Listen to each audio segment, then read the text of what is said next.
ठीक है, तो इंडक्टर लिख रहे हैं बेटा अपन। इंडक्टर क्या होगा? इंडक्टर मैं ब्रैकेट में लिख दूं, उससे आपको ध्यान रही है। Electrical element of electrical circuit, electrical circuit element बोल सकते हैं।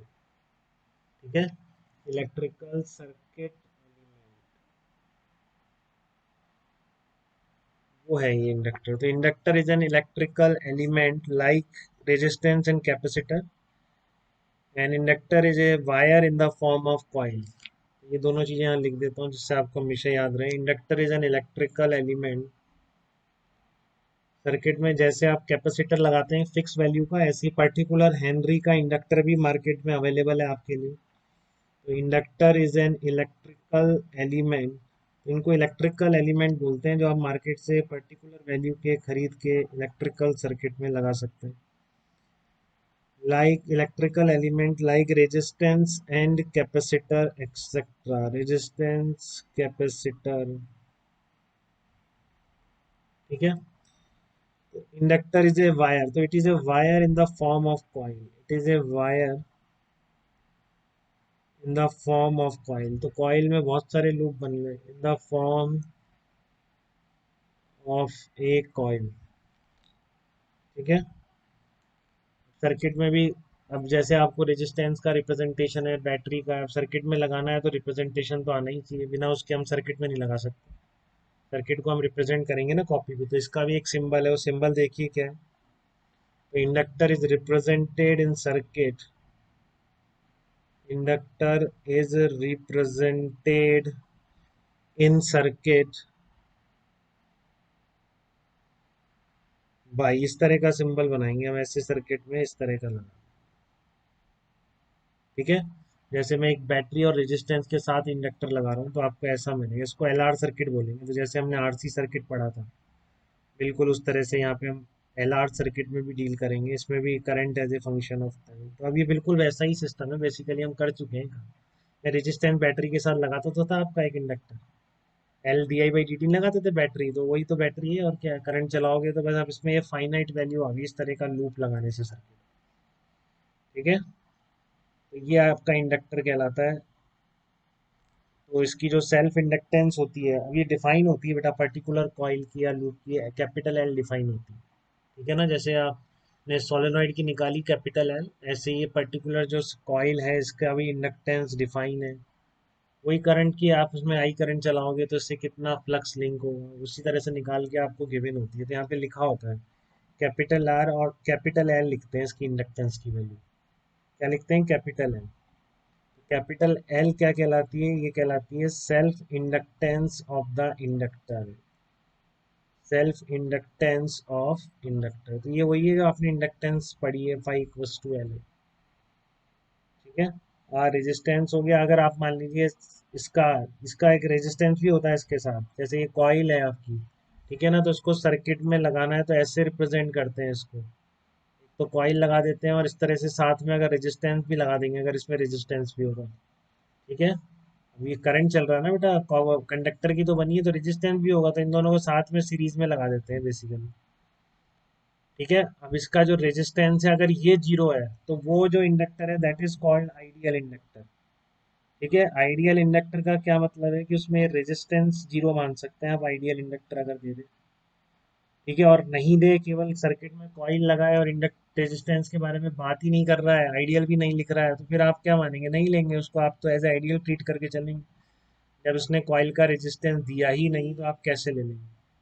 ठीक है ना, तो if R equal to zero, resistance of the inductor is zero, then it is called an ideal inductor. ठीक है, तो if resistance of the inductor coil is zero, resistance of inductor coil is zero, then it is called an ideal inductor. Then it is called an ideal inductor। तो वो ये coil है, इस पूरी coil से अगर फ्लक्स चेंज होगा तो आप जैसे ही करंट चलाएंगे, ठीक है, तो ये करंट का अपोज करना शुरू कर देगा। क्लियर है? तो अब आप इसको देखिए कैसे लगाते हैं इसको। केवीएल इस पर कैसे लगाएंगे, क्या ध्यान रखेंगे। Role of inductor in circuit की बात कर रहे हैं। Role of inductor in electrical circuit. Role of inductor in electrical circuit, तो जैसे ही सर्किट में करंट चलने लगेगी, अगर ऐसी कॉइल लगी हुई है तो क्या करेगी, अपोज करना शुरू कर देगी, अपोजिट डायरेक्शन में एक बैटरी क्रिएट कर देगी। ठीक है ना, वो सब बातें हम कर चुके थे। देखिए जैसे आप इसको इंडक्टर लगाइए, तो मैं आपको इस डायरेक्ट एग्जांपल से ही लिखना सिखाता हूँ कैसे लिखते हैं। ठीक है ना, मैं फालतू बात करते ही नहीं है अपन इसमें। मैं डायरेक्ट एग्जांपल से आपको इसको क्रॉस करना सिखाता हूँ, बस वो सीख गए तो फिर आप कभी गलती नहीं करेंगे। ठीक है, तो मैं एक सर्किट का एलिमेंट ले लेता हूँ इस चीज़ के लिए। देखिए आप, मैं क्या कह रहा हूँ, इस तरह का क्वेश्चन फॉर्म में कराता हूँ मैं। आप केवीएल देखिए कैसे लिखेंगे समझदारी से, जैसे कोई सोचना ना पड़े हमको। जैसे कैपेसिटर में आपको कभी सोचना पड़ता है कि केवीएल कैसे भी लिखा लो, मैं तरीका बता चुका हूँ आपको। कि आप अगर जा रहे हैं उस रास्ते में चलते जाइए, पहले जो प्लेट पड़ रही है minus charge of that plate divided by C, ये उसका आप पोटेंशियल ड्रॉप लिख देंगे वहाँ पे। और वो चार्ज की वैल्यू अपने आप जैसी भी होगी विद साइन पुट कर देंगे तो अपने आप सही हो जाएगी। ठीक है, तो इसमें भी दो केसेस हैं, आपकी करंट बढ़ भी सकती है, करंट घट भी सकती है। देखिए सर्किट कैसा है, पार्ट ऑफ द सर्किट दिखा रहा हूँ मैं आपको। ये आपका एक रेजिस्टेंस है, ये आपकी बैटरी है 5 वोल्ट की, 4 ओम का रेजिस्टर है, 2 एम्पियर करंट इसमें जा रही है। और ये आपका इंडक्टर लग रहा है यहाँ पर, बी पॉइंट है, ये ए पॉइंट है। कैपिटल एल आपको 10 हेनरी दिया हुआ है, कहा ना इसकी वैल्यू होती है, तो 10 हेनरी आपको दिया हुआ है। बैटरी 5 वोल्ट की है, प्लस माइनस बना रखे।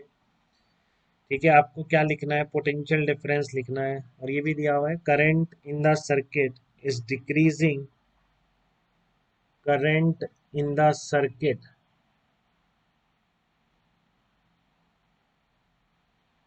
Is decreasing. करंट चेंज होगी तभी ये इंडक्टर पिक्चर में आएगा बेटा, नहीं तो इसका ईएमएफ क्या, L D I by D T पढ़ा था आपने, phi equals to L I D phi by D T equals to L D I by D T लगाया भी था आपने। ठीक है, तो current in the circuit is decreasing at rate 0.5 metre per second. At rate 0.5 metre per second तो कैसे हो सकता है, एम्पियर पर सेकेंड होगा। 0.5 एम्पियर पर सेकेंड से करंट कम हो रही है। Then find out, then find out potential difference, find out potential difference V A minus V B कितना होगा। अगर करंट इस रेट से चेंज हो रही है तो ए और बी के बीच पोटेंशियल डिफरेंस की वैल्यू क्या होगी, सब बिल्कुल समझदारी से निकालना सीखेंगे। Potential difference V A minus V B, ये सिचुएशन है बेटा आपके सामने। ठीक है, अब कैसे डील करेंगे इसको ये देखना है आप।